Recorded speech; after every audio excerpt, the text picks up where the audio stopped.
Get this going. Okay, hi everyone. My name is Rachel Boren, and I'm currently in MS4 at UTRGV. I was originally going to do this presentation in person, but unfortunately, due to the mass pandemic and everything getting canceled and there not being any interest meetings, I'm just going to do a pre recorded version. And if you have any questions, feel free to contact me, email me, text me, whatever needs to get done. But this presentation is originally intended for the Pediatrics Interest Group at UTRGV, specifically for any of the M2s, M3s that are considering pediatrics and want to know what the ways and application and interview process looks like. These are kind of tips and tricks from my year and a half of doing this. So let's get started. This is Applying Pediatrics, a Ways, Applications, and Interviews. And again, I'm Rachel Boren. Um, so let's start with the most basic steps. Are you sure you want to go into pediatrics? I was actually I'd been interested in pediatrics since the end of my first year, did the preceptorship, but I went through third year and I was like, maybe this is the wrong choice. So these are just some things that sort of convinced me that pediatrics was the right choice for me. For one, there's a vast number of career paths. I think sometimes during third year, you get really caught up on general pediatrics, and some people don't enjoy general pediatrics that much. I was one of those people. So it might shock you to know that there are 20 different fellowship options through pediatrics. There's like pediatric emergency medicine, which is typically referred to as PEM. There's critical care, so PICU. There's NICU, which everyone's familiar with. You can also do things like adolescent medicine, genetics and metabolism, gastroenterology, hepatology. There are multiple options. So it's definitely something to look into if you're like, I'm not really sure about doing the gen peds. There are definitely specialties that are more procedure oriented, shift work oriented.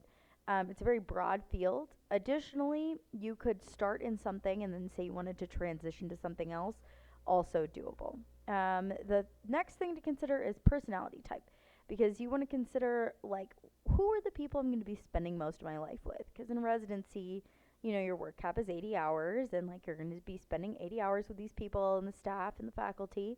So each specialty kind of has a personality type, and it would be ideal to be able to pick one that you feel like you really gel with and you get along with that type of person.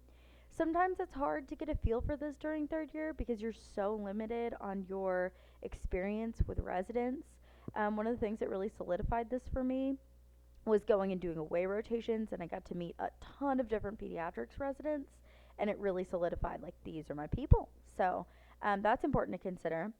Some people go into medicine, to make money, which is fine, but maybe pediatrics like isn't the best choice for that. And I'm not saying that you couldn't make a lot of money in pediatrics. You just have to find more creative ways to do that. Again, that's a whole nother discussion. Opening private practices right now is not as popular as it used to be or as feasible as it used to be. So you really got to find like alternate ways to get through that. So the last thing I wanted to bring up is this specialty requires an outstanding set of communication skills. And I say this because you do need to advocate for a vulnerable population, and that's children, right? And sometimes you also need to be like the support system for families, because if it's their first kid, they're really worried. You need to be like a strong, trustworthy individual that they can like look to for direction, and you can be like a source of comfort for. So it definitely takes, I would say, an increased set of communication skills compared to maybe other specialties. Again, this is also like a very team-based specialty. You're working in groups, and so it's important to be able to communicate with your peers as well as like your patients and their families. Okay. So let's say you decided on peds. You're like, great, I'm doing peds. Now what?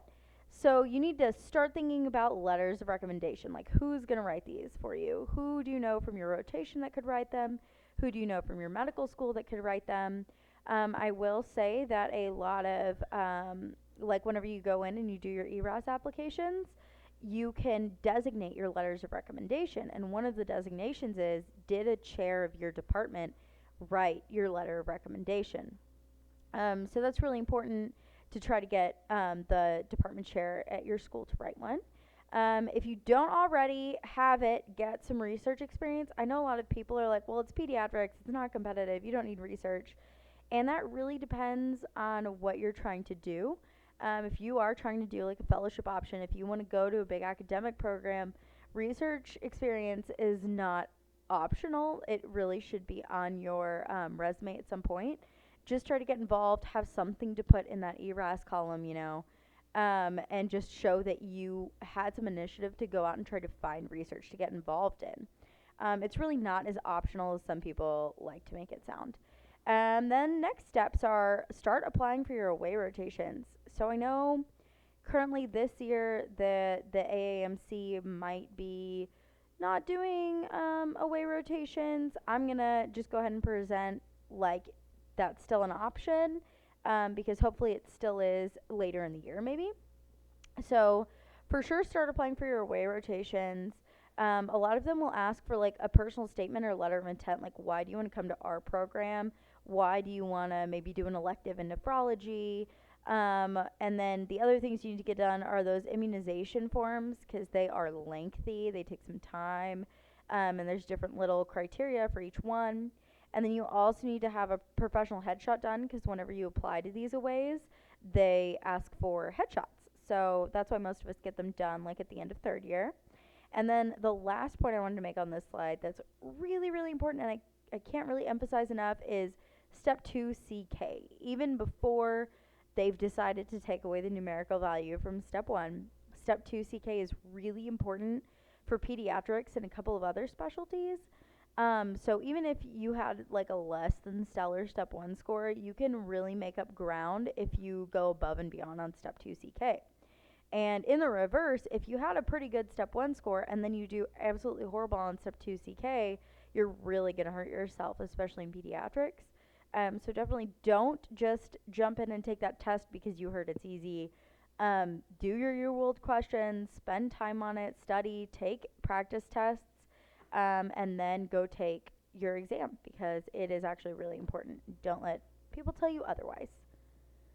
Okay, how do you pick away rotations? Like I'm going to apply to away rotations because peds is something I'm really interested in.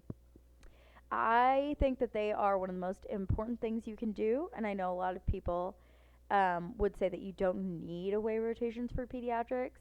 While that might be true at larger academic institutions that are solidified, at newer schools like ours, I found that away rotations were vital.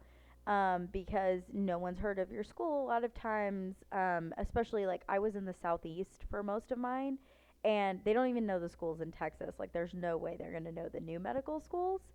So if there's a place that you absolutely have your heart set on, try your hardest to get an away there.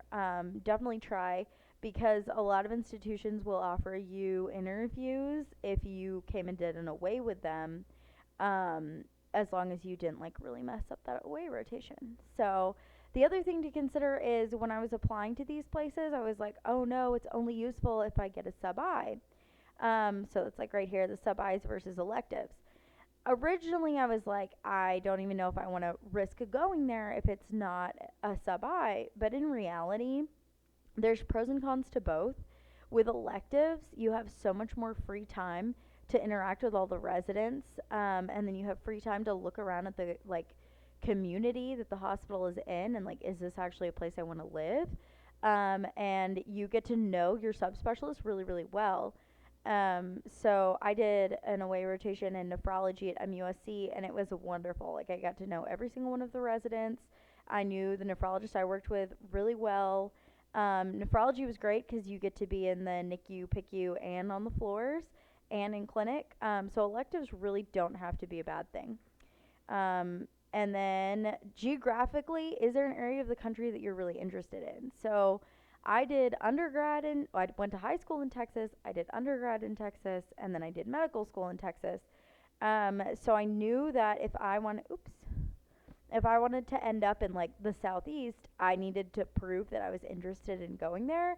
And so by doing that, to like prove that, I invested my time and money in away rotations in the southeast.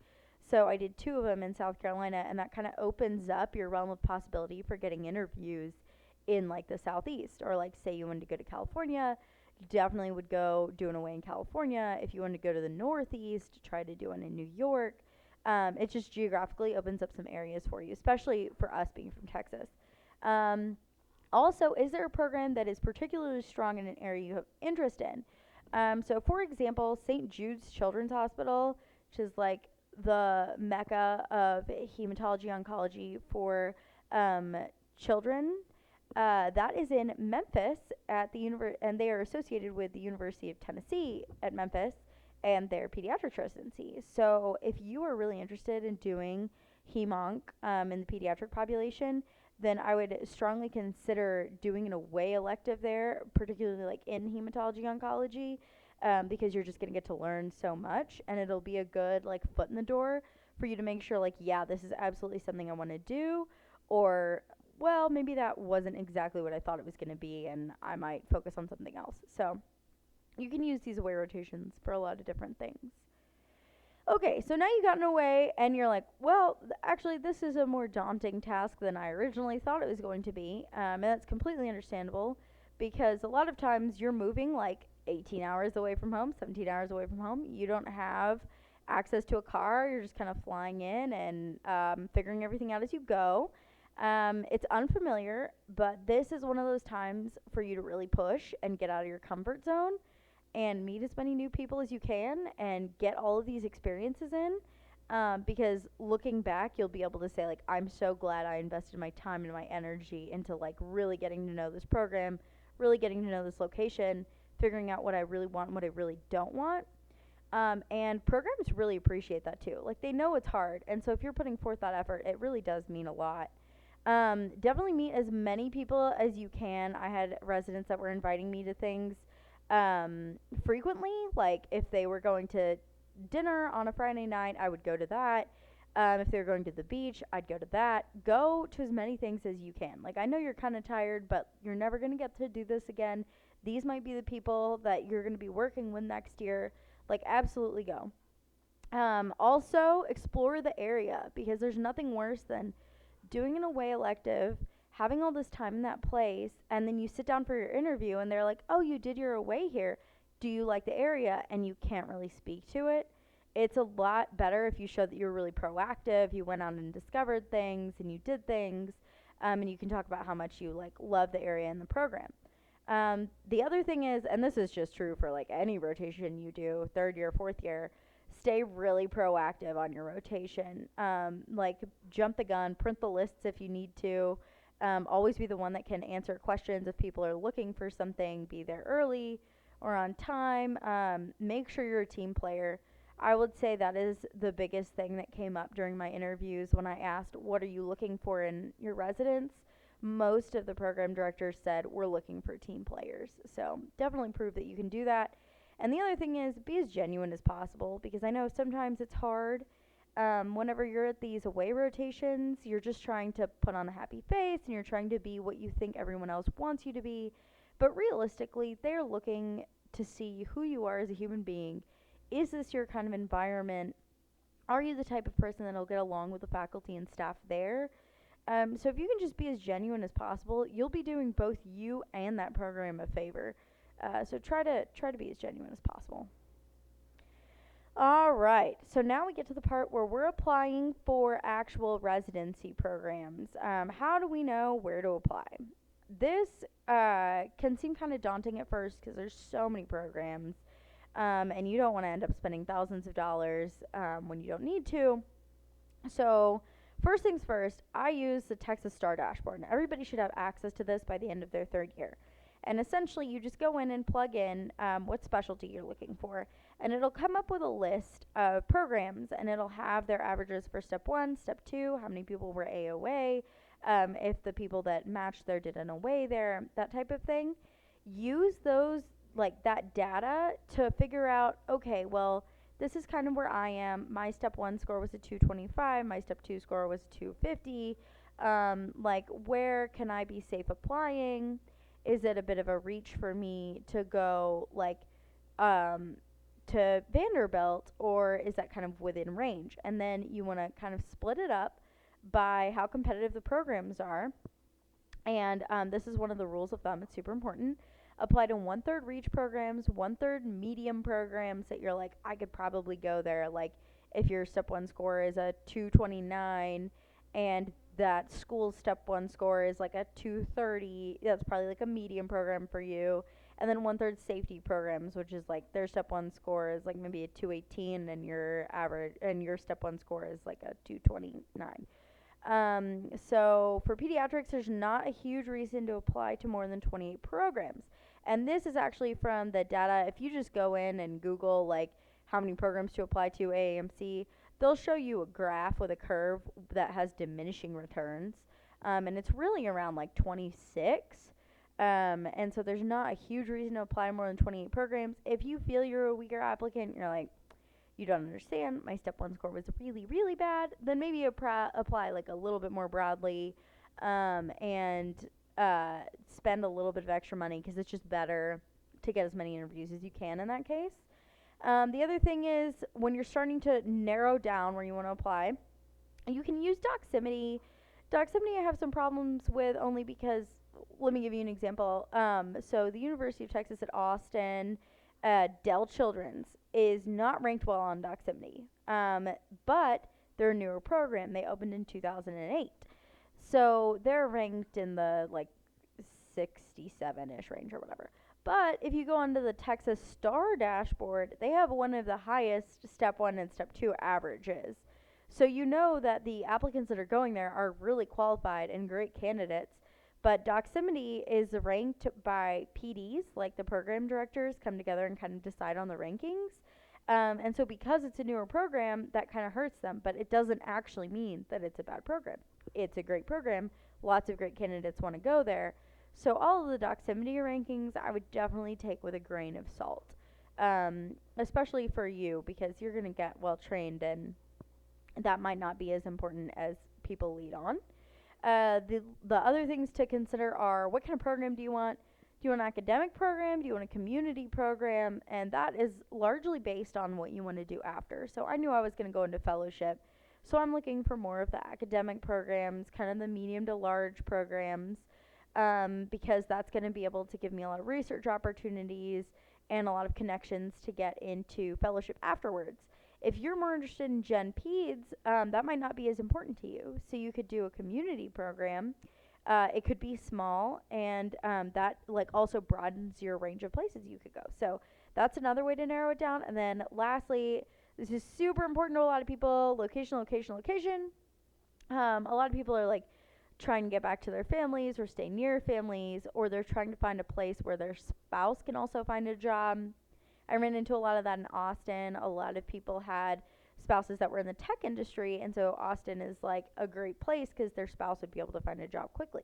So you can also consider location. So lots of things to consider, but definitely try to aim for the 1/3 reach, 1/3 medium, and 1/3 safety so that you get a good mix of interviews.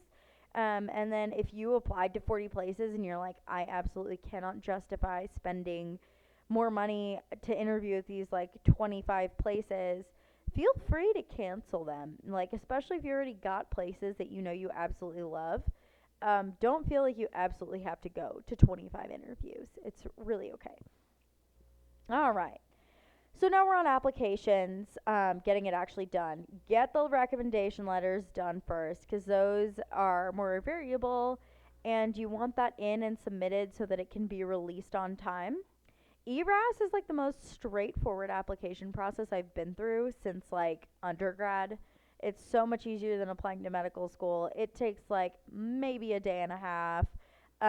It needs to get done on time. That's like the most important thing. It absolutely needs to be submitted as early as possible because programs can start inviting you to interviews without your dean's letters. So the second that the application window opens, even if the school hasn't sent in your dean's letter, it's completely fine. Programs will start like inviting you to come interview before that. Don't stress too much on the personal statement. Please don't spend like 4 days on this. it's really not, it shouldn't be that stressful. It's kind of like one of the later things they even look at. Just be really honest in it. Be like, this is why I'm doing this. And these were some of the experiences I had, and like these are some of my strengths I bring to your program.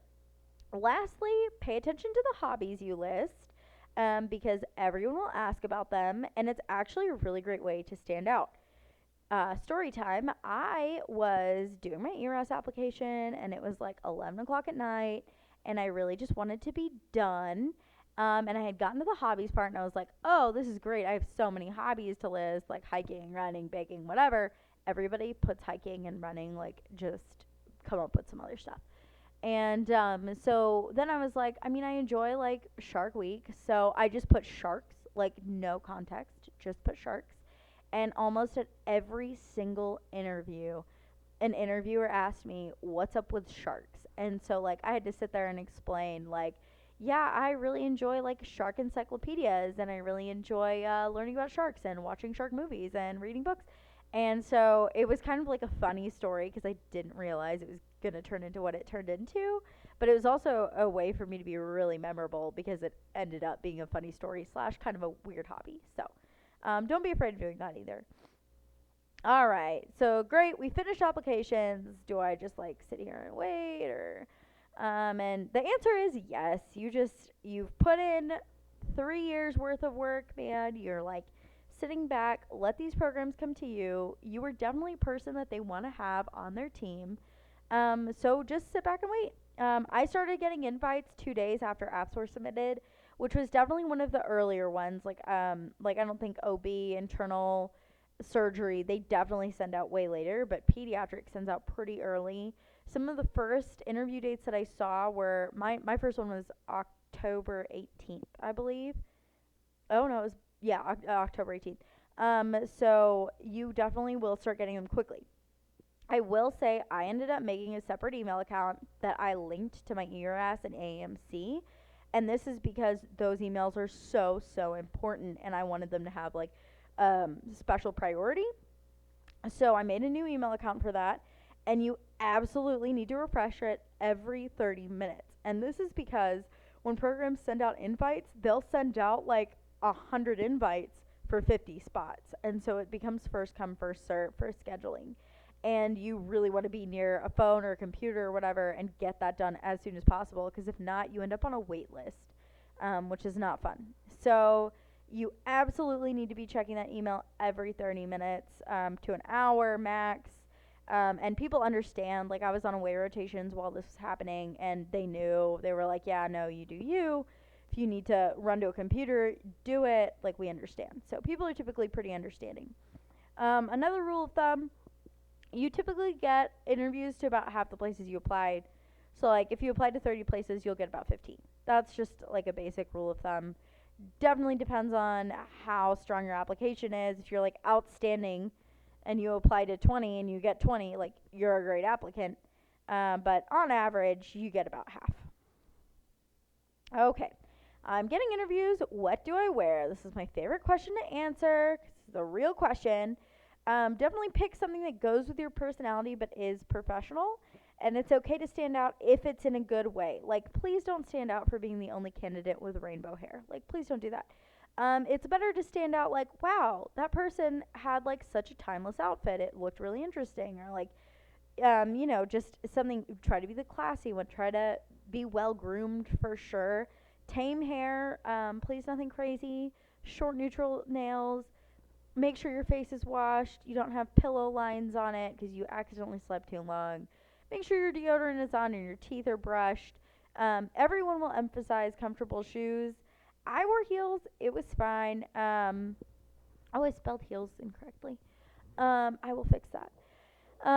Definitely invest in a professional looking pea coat, because I had interviews in, like, when I went to my Memphis one, it was freezing. For some reason this year they were like, it's cold. And sometimes you were walking outside for some periods of time. So definitely invest, if you don't already have one, in a professional looking jacket. Okay, so you're at your first interview.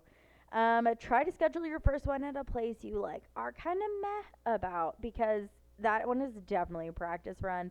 I remember when I did my first I did my first interview, I was 15 minutes late because I drove to the wrong hospital site.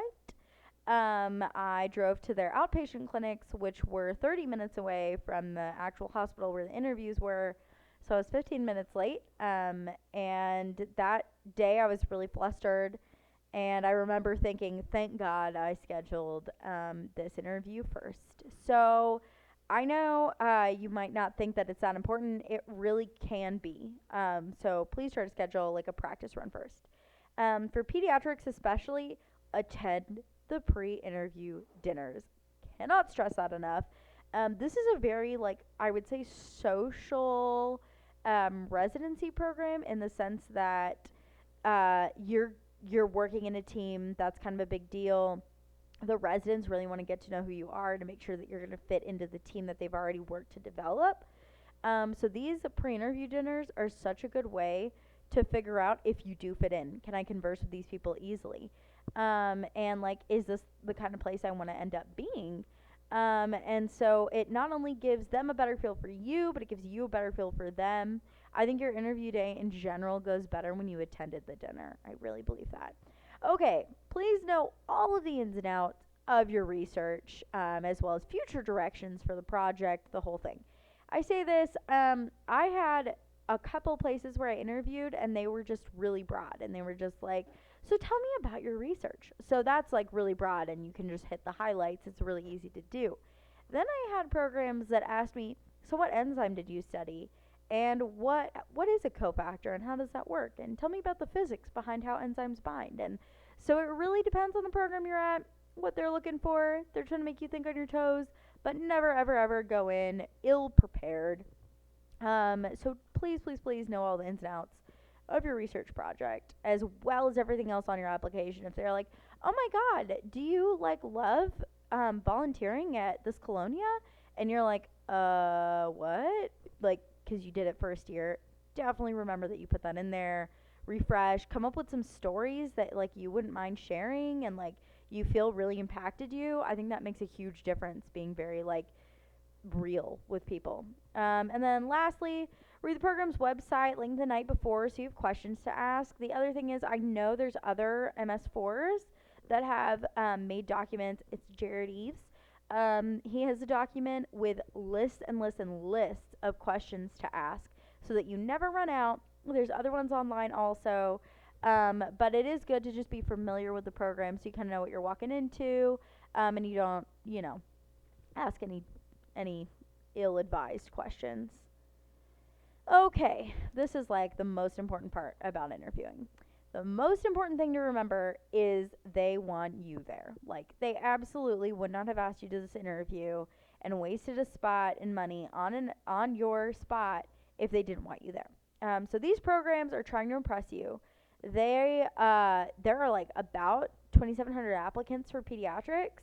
The programs are only going to interview about 200, maybe 300 if they're a huge program. So they are incredibly interested in you if you're one of those people. Be genuine. I've definitely said that before in this presentation. It never ends up not being true. Be genuine on your interview day. This is about you making sure you feel like you fit in and you would get the best learning experience here, because this is it. Like, this is where the bulk of your learning is coming from. And it's going to determine how you treat patients later. So you want to get the most out of it that you can, and you would be the most equipped to get the most out of it if you absolutely love the place that you're at. So be genuine. Make sure that you gel with the faculty, staff, and residents. This is time to let the anxiety go. I know med students were anxious all the time about everything and nothing at the same time. Let it all go. This is showtime. It's time for you to just be who you've been training to be and kind of start becoming that physician you want to become, like how you want to portray yourself in front of your peers and your colleagues. This is the time. Do not be shy and timid, like even if it's kind of in your personality type. This is your only chance to show how interested you are in the program. And unfortunately, being shy sometimes comes across as uninterested. So please make sure that doesn't happen. If it means you have to like drink a ton of coffee beforehand so that you can hype yourself up and like do it, this is your chance to show you're interested and that you would be a great team player. Because again, I mentioned earlier, super important. All right. Then you get to make your rank list. There are a million Excel documents out there. You'll find them. They're in the subreddits. Um, the one of the more important things I would say is take notes while you're interviewing at the programs. Um, uh, they will hand you a folder of stuff. I have a stack. But if you want to just invest in like one folio to take around so you have all your notes in one place, that'd be great. I did not do that. So I have scattered papers in all of the random folders, and if I could go back, I wish that's what I would have done. I will say I have a journal that I, after each interview, wrote down my immediate first impressions, what I thought, pros and cons list, and I just have those all in one place. So when I was going back to do my rank list, even though it had been like 4 months since I'd interviewed, I read that and I was like, oh yeah, I remember that story or this person or what they said, and that helped a ton. The next thing to do after you like kind of dwell on your impressions of the place and get a gut feeling is to pick the variables that matter to you most.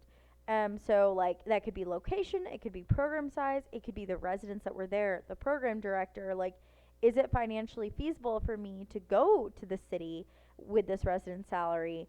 Are there research options available? So for me, knowing I was going to do fellowship later, I tried to pick places that maybe had access to fellows, as well as access to research options, and that kind of thing. That was a big deal for me. So you get to pick your variables and what's important to you. And then just sit down and get the list done. Like, don't keep switching it back and forth. Have a date. Like, our rank lists were due February 26th. So I made a pact and I was like, it's going to get done February 15th. And so that was the day, and just sat down and got done and didn't touch it after that. So congratulations. After all of that, you have made it through the strange, exciting year that is MS4, and you just have to wait for match day. So hopefully the odds are in your favor. Um, Further contact information, Dr. Nelson, this man right here. He is the main guy. You absolutely need his recommendation. He is the most invested in your success, and he can point you to whoever you need. You want to get involved in research, please contact Dr. Nelson, and he can point you in the right direction for pediatric focused research. And then I am Rachel Bourne, MS4. This is my email, like a personal email account that I have, because I'm not sure how long my school email will be around. So please feel free to email me on here. And that's me. And if you have any questions, I would love to get back to you. I know that this can be like questions about every little thing, and it's really gray area. And if you need any guidance, direction, or want to hear kind of how my year went, let me know, and I'd be love to talk to you guys. Thank you.